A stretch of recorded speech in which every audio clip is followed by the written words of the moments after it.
हमारे अनेक बंधुओं के इस प्रकार के प्रश्न होते हैं कि अगर शरीर में बल का वर्धन करना है तो उसके लिए क्या अभ्यास कर सकते हैं। तो हठ योग के अंतर्गत कहा गया है कि शरीर चेष्टा या चेष्टा स्थैर्यार्था बलवर्धनी, कि जो योगाभ्यास किया जाता है उससे दो ध्येय जो हैं वो प्राप्त हो सकते हैं। सबसे पहला बताया स्थैर्यार्था, यानी कि स्थिरता आएगी, और स्थिरता केवल शारीरिक तल पर नहीं, वो मानसिक तल पर भी स्थिरता आएगी। बलवर्धनी, और साथ ही साथ बल का वर्धन भी होगा। तो ये तो स्पष्ट हो जाता है कि योगाभ्यास अगर ठीक प्रकार से करेंगे तो बल बढ़ेगा शरीर में। अब बल बढ़ाने वाले अभ्यास कुछ अलग हैं, और अगर शरीर में लचीलापन बढ़ाना है उसके लिए अभ्यास अलग हैं।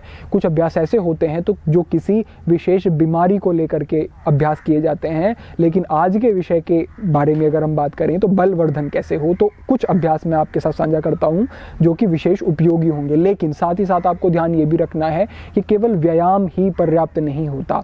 आपकी जीवन शैली, आपका आहार, निद्रा और ब्रह्मचर्य, तीनों स्तंभ परिपक्व होने चाहिए, मजबूत होने चाहिए। आपको पता होना चाहिए कि आहार कैसे करना है, क्या करना है।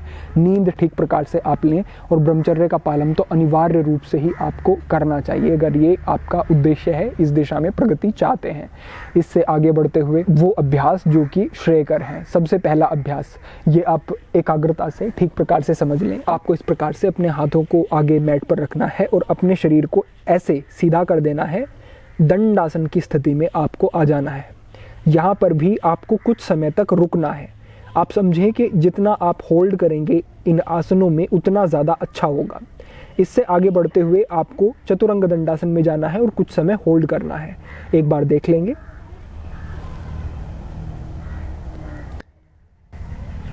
यहाँ पर कुछ समय रुकना है, फिर से वापस ऊपर आ जाना है। जितना सहजता से चतुरंग दंडासन में रुक सके उतना रुकें। जब असहज लगे तो उसके बाद वापस ऊपर आ जाए। यहीं से फिर आपको पर्वतासन की स्थिति में जाना है। ये आपका दूसरा अभ्यास होगा। आपने पहले अभ्यास में दंडासन, चतुरंग दंडासन किया, अभी आपको पर्वतासन की स्थिति में आना है और दाहिने पैर को अपने इस प्रकार से ऊपर उठाना है। यहाँ पर आपको कुछ समय तक रुकना है। 10 गहरे लंबे सांस लें, उतने समय तक रुकें, फिर आप पैर को ऊपर ही रखेंगे और दंडासन की स्थिति में आ जाएंगे। यहाँ पर भी गहरे श्वास पर श्वास चलते रहें और इस अवस्था में रुकें। इसी प्रकार से अपने पैर को ऊपर उठा के रखेंगे और यहीं से चतुरंग दंडासन की स्थिति में यहाँ पर भी कुछ समय रुकें। पैर नीचे और सीधा भुजंगासन की स्थिति में। ये आपका एक क्रम हुआ। इसके बाद फिर से पर्वतासन की स्थिति में चले जाना है और पैर को बदल लेना है। आप देखेंगे कि इसमें काफ़ी बल आपको लगाना पड़ेगा और काफ़ी अच्छा अनुभव होगा। आपको स्पष्ट हो जाएगा कि यह अभ्यास बल का वर्धन करेगा। फिर आपको अपने बाएं पैर को इसी प्रकार से ऊपर उठाना है, कुछ समय रुकना है। 10 गहरे लंबे सांस, उसके बाद आगे आ जाएं और दंडासन। पैर को उसी प्रकार से ऊपर उठाए रखें और 10 गहरे लंबे सांस यहाँ पर। उसके बाद चतुरंग दंडासन,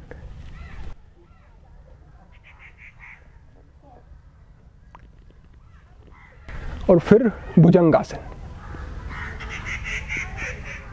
कुछ समय यहाँ पर रुकने के बाद सांस पूरा बाहर और शशांकासन में जाकर के आपको विश्राम करना है। तो ये आपको समझ आ गया होगा कि किस प्रकार से आपका अभ्यास रहेगा। ये केवल 2 अभ्यास ही आपके शरीर में विशेष रूप से बल का वर्धन करने में उपयोगी होंगे, श्रेयकर होंगे। सबसे पहले हमने बताया दंडासन, चतुरंग दंडासन, और फिर आपको पर्वतासन से शुरुआत करनी है। पर्वतासन में आप गए, दाहिने पैर को पहले ऊपर रखा, 10 गहरे लंबे सांस लें। इसमें आपको जितना समय लगता है उतना आप लें, 10 गहरे लंबे सांस। उसके बाद दंडासन, पैर ऊपर ही रहेगा, 10 गहरे लंबे सांस। चतुरंग दंडासन, 10 गहरे लंबे सांस, पैर ऊपर ही रहेगा। फिर पैर को नीचे रख के भुजंगासन, और फिर भुजंगासन के बाद पर्वतासन, और फिर दूसरे पैर से वही पुनरावृत्ति आपको करनी है। नहीं समझ में आया हो, एक बार फिर से देख लें, लेकिन ठीक से समझ लें। इस प्रकार से अभ्यास करते हैं तो ये उपयोगी है। 1 बार, 2 बार, 3 बार, 4 बार, 10 बार तक अगर आप इसको ले जाते हैं और अंत में शशांकासन करते हैं, यानी कि 10 अगर आपने ये अभ्यास कर लिए और उसके बाद आप जाकर के शशांकासन में रुकते हैं और कुछ समय तक आराम से वहीं पर गहरे लंबे सांस लेते हैं, तो ये आपका एक पूरा चक्र हो जाएगा। एक अपना एक क्रम बना लें, सेट बना लें कि मैं 3 कर सकता हूँ, मैं 2 कर सकता हूँ, मैं 5 कर सकता हूँ। अगर 10 कर सकते हैं तो उपयोगी है। जितने भी अभ्यास आप कर पाते हैं उनको आप कमेंट के माध्यम से बताएं कि आप अभी इतने अभ्यास कर पा रहे हैं। अपेक्षा है ये समझ आपको आ गया होगा और 1 महीने के निरंतर अभ्यास से ही आपको अनुभव हो जाएगा कि हाँ, ये कितना उपयोगी आपके लिए हो रहा है और किस प्रकार से आपको निरंतर इसको आगे बढ़ाना है, इसकी आवृत्तियों को बढ़ाते जाना है। तो पहला अभ्यास वो जो हमने बताया आपको, वो एक तैयारी वाला अभ्यास, और दूसरा अभ्यास वही उसी का ही एक परिपक्व अभ्यास आप समझ सकते हैं। तो दोनों अभ्यास अलग अलग नहीं हैं एक ही, लेकिन एक तैयारी की तरह और एक प्रमुख जो अभ्यास है वो आपका हो जाएगा। तो इस प्रकार से ये अभ्यास करने हैं। प्रातःकाल करें, खाली पेट करें, उपयोगी है, या फिर संध्या में करें तो भी भोजन से 4 से 5 घंटे का अंतर ज़रूर रखें। तो इस प्रकार से अगर इनको समझ करके आप करेंगे, उचित आहार लेंगे, तो विशेष आपको प्रभाव पड़ेंगे आपके शरीर पर और अच्छा अनुभव होगा। तो आज के लिए आपके आग्रह पर यही मार्गदर्शन था। सभी के लिए प्रार्थना, सभी के लिए मंगल कामना। ओम नमः शिवाय।